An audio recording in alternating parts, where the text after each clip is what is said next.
that. Look at that tank. Yeah, baby. That's a big one.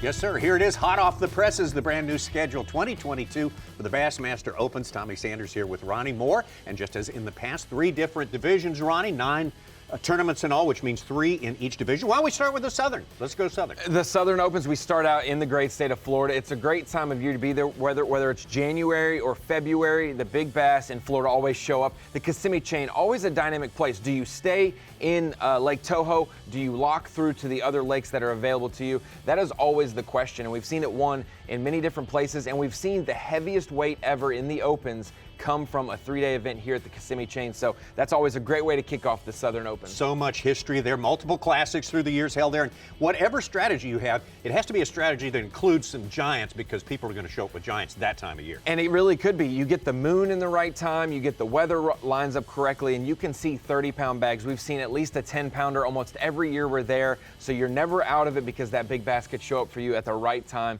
and really jump you up. And we always see it's very competitive going into that final day. There's 3 or 4 guys doing 3 or 4 techniques, and we don't know which one's going to rise to the top. So that will definitely be an interesting playing field for the first stop. We were there in 2020, not that long ago, and it was Brian New, 17 pounds a day, making his big leap to the elites right there. He did it right off the bat. That's what's cool is you can have a Floridian can have a big-time advantage in the state of Florida there, can know exactly, hey, it was cold 3 weeks ago, these fish did this 2 weeks ago, and now this is tournament time, this is what they're doing. Or you can be an out-of-towner, a North Carolinian, a South Carolinian, and come down there and be successful. We saw Brian New do that. A lot of different techniques, and so no one's really out of it. Top water can be a time, sight fishing. You can fish offshore grass edges and stuff. There's a lot to happen at the Kissimmee chain. Yeah, it's going to be a good one. Now we'll move to a completely different setup, a completely different look. We're going back to Cherokee Lake, had an elite event there, and we had an open just a couple of years ago. Well, actually, 2020, Matt Robertson won that one right there. Another guy who made the leap to the Elite Series, and it's a different Highland stuff, clear water, but a good bass population. Yes, and we've had college events. That what's good about this time is it's March 31st through April 2nd,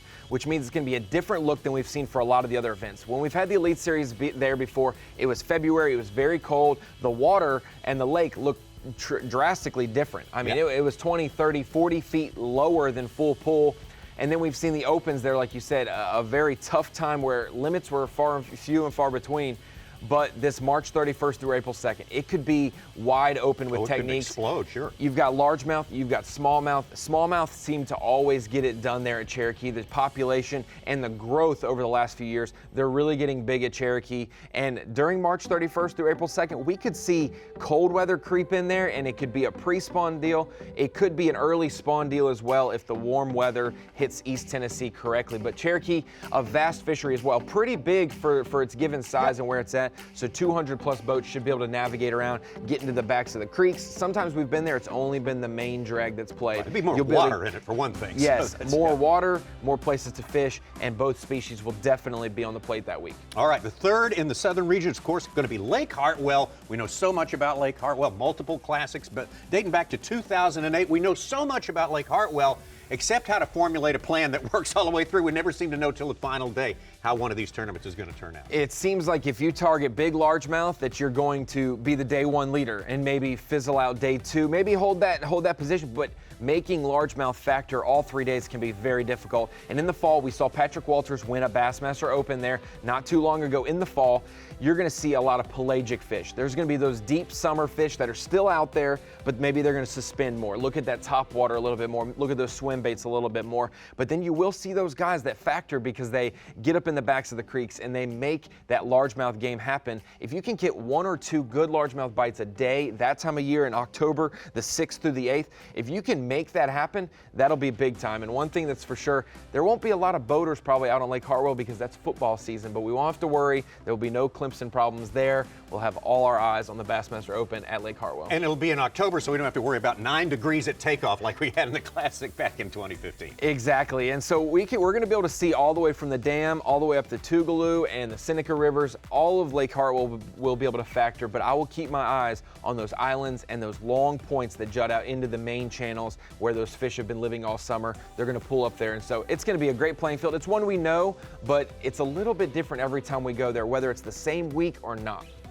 All right, Kissimmee Chain, Cherokee Lake, and Lake Hartwell, that is the Southern Division. Let's switch to the Centrals, April 28th through 30th, a return to Ross Barnett Reservoir in Ridgeland, Mississippi. It's a place, Tommy. The Central Opens have been numerous times, but it is a very interesting place. We've seen the marina factor as well. We've seen a lot of those grass flats, a lot of different vegetation types, but we've seen it also in the summertime. This will be in the spring, April, like you mentioned. Ross Barnett, definitely one of the staples of Mississippi. Mississippi might not be known for many bass fishing tournaments, but this is the big one, the Central Opens. And really, the Central Opens, Tommy, it's a melting pot of anglers from the South, anglers from the Midwest, anglers from the Mid-South.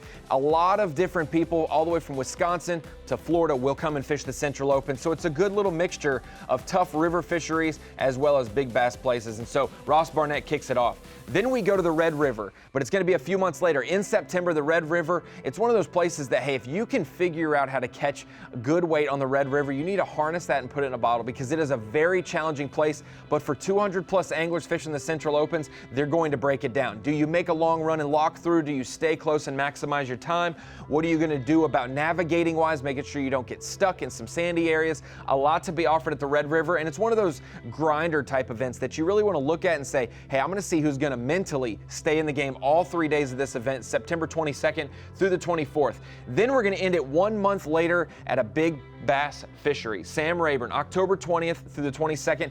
We got to see Sam Rayburn on the schedule for the 2020 Open season, a big bass place, and we got to see it in the fall. A lot of delays in that 2020 season. It pushed Sam Rayburn towards the end of the year, the October 20th to the 22nd region. Tommy, it should be a brush pile fishery. We got to see Keith Combs factor, Josh Douglas, a new Elite Series angler as well. A lot of brush piles, a lot of big bass, and we're going to see some fireworks for that last and final classic spot from the Central Opens division. And of course, 3 more coming up in the Northern Division. A return, Ronnie, will start this out, the return to the James River, which provided with some thrills in 2021. James River is definitely a place that we always visit for that Northern Opens League and division because it's so versatile. There's a lot of different places you can go. You can go all the way down to Chickahominy. You can stay close around Richmond and the takeoff area. One thing that I'm very intrigued about, the April time period. We haven't seen a Northern Opens division really start this early in a while. So an April event will be interesting. We always see, it seems like Brandon Polinick, even though he's from Idaho, has it dialed in at the James River. So many top 20s there, and he finally got a win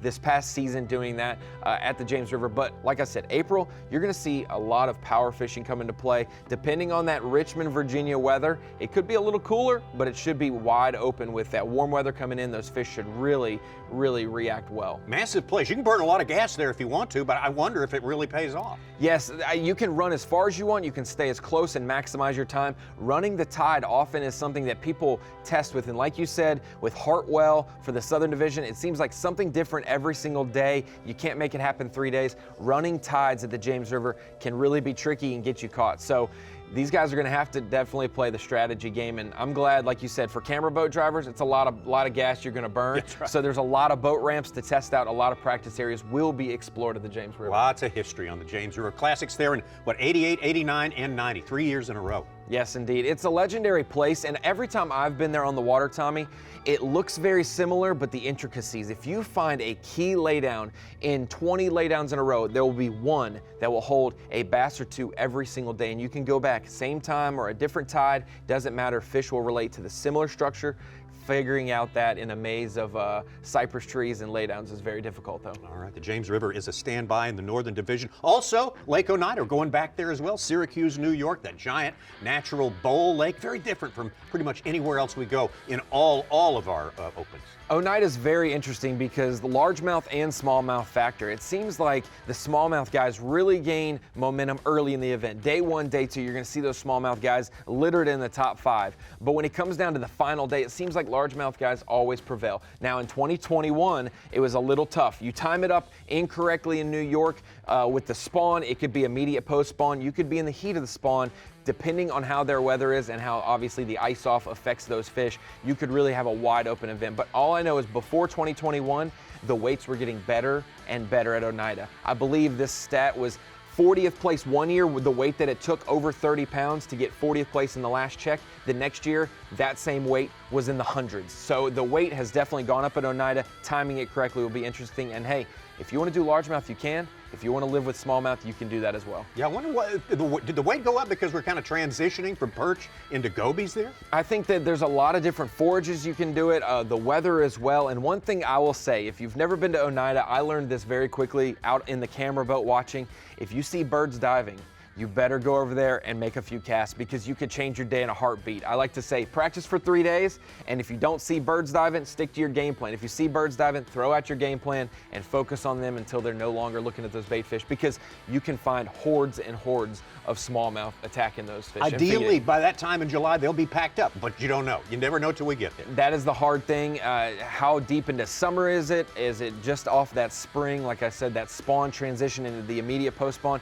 We've seen topwater factor jerk baits. We've seen big jigs with soft plastics. Offshore Carolina rigs are often a big deal. So Oneida's going to always present something a little different, and that's why we enjoy that place. And we're going to wrap it up on the upper Chesapeake, Cecil County, Maryland. Very, very challenging place there. Tidal fisheries. Who's it going to be? Is it going to be the flippers, the froggers, the creek people, the bay people? What's going to happen there, Ron? It's going to be a very interesting event, and that's what I've said that a lot about these opens, but they're going to keep these anglers on their toes. 200 plus boats in these opens, and you can find so many different patterns that work for you. I've seen it before where 5 or 6 anglers within a 30-minute window fish the same riprap stretch, but the tide got right for the 5th angler and they land a fish that just got fished over. So you never know if your fish are running out or if they're coming to you. The upper Chesapeake, though, it's been a little while since we've been there. We were there for the Elites in 2015, 2018 we were supposed to be there. That massive storm cell came, flooded that fishery, but you can go as far as you want. We've seen all the way down where,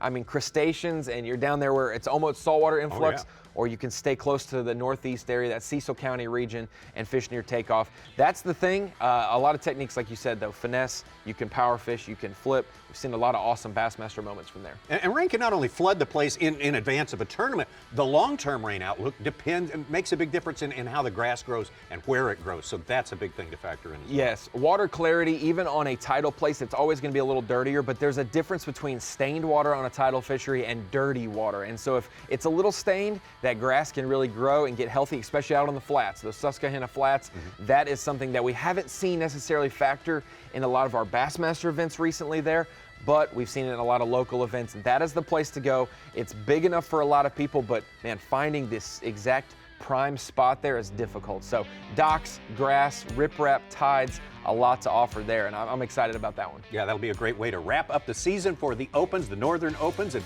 there's your Opens, Ronnie. And of course, we got the same setup as far as qualifying from the Opens into the Elite Series and for the World Championship as well, right? Yes, indeed. If you win an event, obviously, you have to fish the rest of that specific division to make the Bassmaster Classic.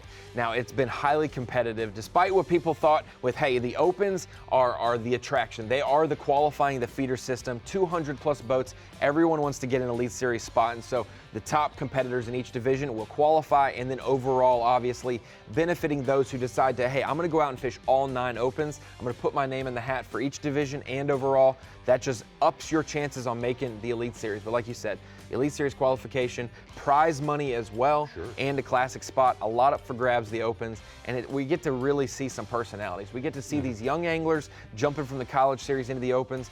We get to see longtime journeymen and veterans. Hey, I want to make the Elite Series, and this is how I do it. Plenty of stories working all year long. 2022 will be here before you know it, and the Opens along with it.